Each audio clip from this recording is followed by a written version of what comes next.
I used to always get frustrated because I would get a new notebook, dedicated to a specific thing, like a bullet journal, or an outdoor journal, or a vision journal, or just a journal, or just a notebook to take notes on a specific class.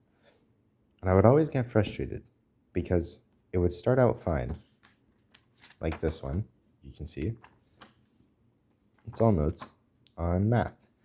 It would start out fine, but eventually I would just stop using it. And that is often just because a habit would die, or a class would end, or something along those lines. And I would just be left with a bunch of partially filled journals that are just a few pages in. This one is actually the one that has lasted the longest for a specific purpose, but normally it's only a few pages in before something else catches my attention and I get distracted. And I used to think, actually, it might be because there was something wrong with the way that I was thinking about things and that I just needed to commit to actually using the journal properly. I have decided instead that that is not how I'm going to think about this. The first journal that ever worked well for me, and it's actually way upstairs, so I'm not going to go grab it. The first journal I ever completed was an everything journal. It started as a journal for a D&D character that was going to be a prop. Then I used it as a regular journal, then a bullet journal, back to a regular journal, then a daily journal, then just whatever, then as a sketchbook, and just whatever I wanted to use it as that day or in that minute, that's what I used it as. And I think this is a much better way to actually use notebooks and journals in general, because you don't need to have 10 different notebooks if you want to do 10 different things. You just put it all in one place, and it's probably actually going to increase the serendipity. I have an Antanet as well, which I use for ideas. I use journaling mostly for example, let me go to some recent pages. I started going to some university classes. These are notes from that class, from those lectures. I have a few project ideas here.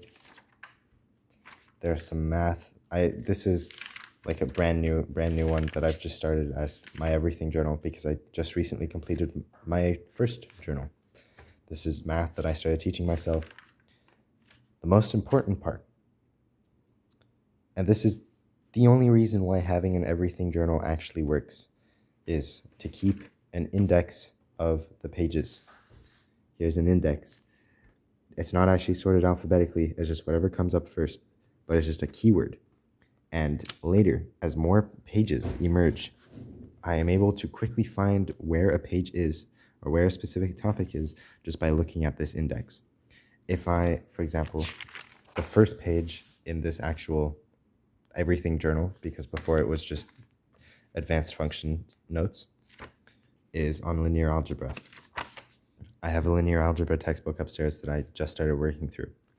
The next time that I work on linear algebra, let's say it's on this page, which would be page 8, then instead of making a new index entry for linear algebra, I would just go back up here, and beside this 2, I would put 8.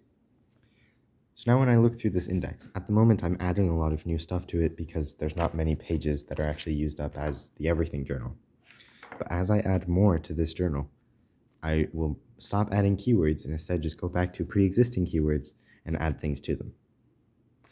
And this can be paired with the index in my Antanet, because in the keywords that I write here, if I ever use this notebook as a source for an idea in my Antanet, I have a code for this notebook. I believe it's actually right here. Operant learning.